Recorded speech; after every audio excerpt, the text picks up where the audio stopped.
દાહોદની મામા સાહેબ ફડકે સરકારી હોસ્ટેલમાં રહેતા વિદ્યાર્થીઓમાં ભારે રોષ.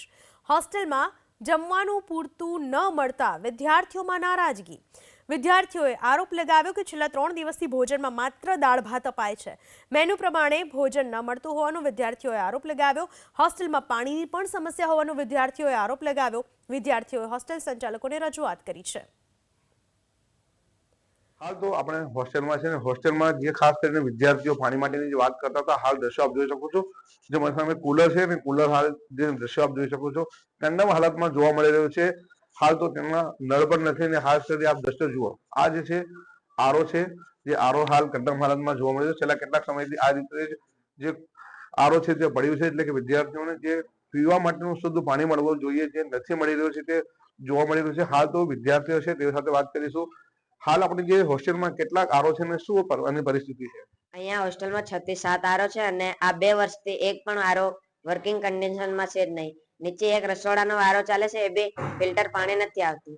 ખાલી જે નગરપાલિકામાંથી ડાયરેક્ટ પાણી આવે છે એ જ આવે છે।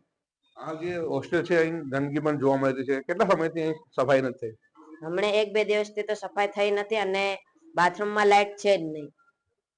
કહી શકાય કે જે બાથરૂમમાં લાઇટ અને આરોની સમસ્યા છે ખાસ કરીને આપ જોઈ શકો છો જે ગંદકી જે આજે બાથરૂમ સહિતનો જે વિસ્તાર છે ત્યાં ગંદકી જોઈ શકો છો જેના કારણે જે વિદ્યાર્થીઓ અહીં આવતા હોય છે તેઓને ક્યાંક ને ક્યાંક આ મુશ્કેલી ભોગવવી પડતી હોય છે।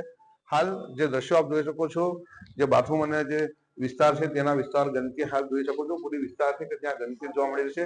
ખાસ કરીને જે વિદ્યાર્થીઓ છે અનેક જે સમસ્યાઓને લઈને પોતાની જે માંગ કરી રહ્યા છે રજૂઆત પણ કરતા હોય છે પણ તેઓની રજૂઆત હાલ પૂર્ણ નહીં થઈ હોય તેવી પણ હાલ તેઓ માંગી રહ્યા છે। આપ જોઈ શકો છો જે અંદરનો જે વિસ્તાર અને આ જે ઉપર જે ગીઝર પાછળનો જે વિસ્તાર છે અહીં કેટલાક જે માળાઓ લગાવેલા છે એટલે જે ચકલીએ માળા કર્યા હોય તેવી પરિસ્થિતિ જોવા મળી રહી છે। ખાસ કરીને હાલ જે વિસ્તાર છે એટલે કે તમામ જે હોસ્ટેલ વિસ્તાર છે તેમાં અનેક સમસ્યાઓને લઈને જે વિદ્યાર્થીઓ છે પોતાની જે માંગો કરી રહ્યા છે તે વહેલી તકે પૂર્ણ થાય તેવી હાલ તેઓ માંગ કરી રહ્યા છે પણ જે ગંદકી પાણી સહિતની માંગ તેઓ હાલ માંગ પૂરી કરવા માટેની તમામ પ્રકારની માંગણી તેઓએ રજૂઆત પણ કરી પણ હાલ પરિસ્થિતિ જે છે તે જોવા મળી રહી છે। મનીષ જૈન, એબીપી અસ્મિતા, દાહોદ।